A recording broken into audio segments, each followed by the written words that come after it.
नमस्कार दोस्तों, वार न्यूज में सभी दर्शकों का स्वागत है। मैं अपने दर्शकों को एक ऐसी खबर बताने जा रहे हैं जो लोकतंत्र और संविधान के हित में है, लोगों के मौलिक अधिकार को लेकर है। सुप्रीम कोर्ट के चीफ जस्टिस संजू खन्ना ने स्पष्ट तौर पे चुनाव आयोग को दिशा निर्देश जारी करते हुए नोटिस बजा दिया और बता दिया कि आपको ईवीएम मामले में स्पष्टीकरण देना होगा। ईवीएम में जितने भी संशय और शक की गुंजाइश है वो सारा खुलासा सुप्रीम कोर्ट के सामने रखना पड़ेगा। अगर सुप्रीम कोर्ट संजू खन्ना ने स्पष्ट तौर पे कह दिया है कि यदि ईवीएम मशीन पर सवाल उठ रहे हैं और ईवीएम मशीन में गड़बड़ी पाई जा रही है तो ये लोकतंत्र के लिए खतरा है। और दूसरी तर्ज पर सुप्रीम कोर्ट ने चुनाव आयोग को एक स्पष्ट तौर पर नोटिस दे दिया है कि इलेक्टोरल बॉन्ड की जितना भी फंडिंग जिन जिन पार्टियों को मिला है उसका पूरा ब्यौरा सुप्रीम कोर्ट में पेश किया जाए। तो 57% फंडिंग इलेक्टोरल बॉन्ड से केवल बीजेपी को मिली है। बीजेपी को तकरीबन 6000 करोड़ रुपए चंदा मिला है इलेक्टोरल बॉन्ड के माध्यम से। ये साबित हो जाएगा कि इलेक्टोरल बॉन्ड देने वाली कौन सी कंपनियों को सबसे ज्यादा चंदा बीजेपी को दिया और उसका फायदा कारपोरेट जगत यानी उद्योगपतियों को मिला, इसका भी खुलासा हो जाएगा। तीसरी सबसे बड़ी अहम खबर है कि प्रयागराज में एक मुस्लिम समुदाय के मकान को बुलडोजर चलाने का खामियाजा उत्तर प्रदेश के मुख्यमंत्री योगी आदित्यनाथ को भुगतना पड़ेगा। और सुप्रीम कोर्ट के जस्टिस ओक ने स्पष्ट तौर पर आदेश दिया है कि जिसका घर गिराया गया उसको घर बांध कर देना पड़ेगा।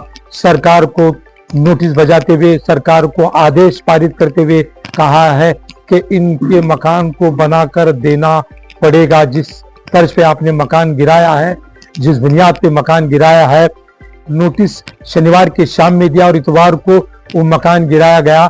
ऐसी तर्क सुप्रीम कोर्ट में जो एक मुस्लिम परिवार ने रखी थी उसको स्वीकार करते हुए सुप्रीम कोर्ट ने योगी आदित्यनाथ को स्पष्ट आदेश दे दिया कि आपको मकान बनाकर देना पड़ेगा। तीसरी सबसे बड़ी अहम खबर हम आपको बता रहे हैं, पश्चिम बंगाल की ममता बनर्जी ने चुनाव आयोग पर बड़े सवाल खड़े करते हुए कहा कि हरियाणा गुजरात से फर्जी वोटर पश्चिम बंगाल में जबरन ठोसे गए। उसके प्रमाण एपिक वोटर आईडी कार्ड के एक ही नंबर के दो आईडी कार्ड मिलने का पुख्ता सबूत चुनाव आयोग को दिया है। किस तरह से फर्जीवाड़ा और फर्जी वोटर को पश्चिम बंगाल में घुसने का प्रयास किया जा रहा है, इसी तर्ज पर ममता बनर्जी ने चुनाव आयोग पर बड़े सवाल खड़े कर दिए हैं, लेकिन इसके प्रमाण और सबूत भी चुनाव आयोग को दिए हैं। सबसे बड़ी अहम खबर है ज्ञानेश कुमार को जिस तरह से अमित शाह और नरेंद्र मोदी ने आधी रात को एक अध्यादेश जारी करते हुए चुनाव आयोग की नियुक्ति की थी, अब उसका उलट परिणाम दिखाई दे रहा है। ज्ञानेश्वर कुमार ने स्पष्ट तौर पे आप पूरे देश के निर्वाचन अधिकारी और प्रेसिडिंग ऑफिसर को मीटिंग करके दिल्ली तलब किया और बता दिया है कि 800 से 1200 का जो पोलिंग पर बूथ पोलिंग की जो वोटर्स है उसी को कायम रखा जाए। राजू कुमार के सारे फैसले को पलट दिया है, बीजेपी की मुश्किलें बढ़ा दी है ज्ञानेश कुमार ने।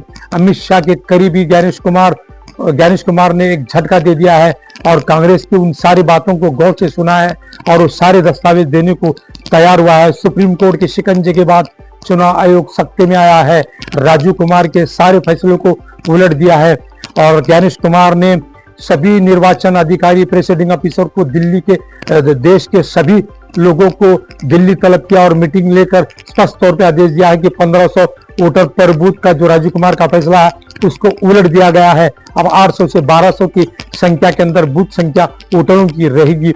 इसी तर्ज पर हमें यकीन हो गया है कि ज्ञानेश कुमार आप भाजपा की कठपुतली नहीं बनेंगे।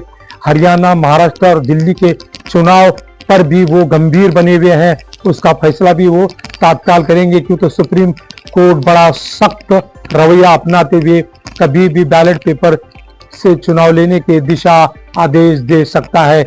देखती है वार न्यूज की रिपोर्ट। धन्यवाद।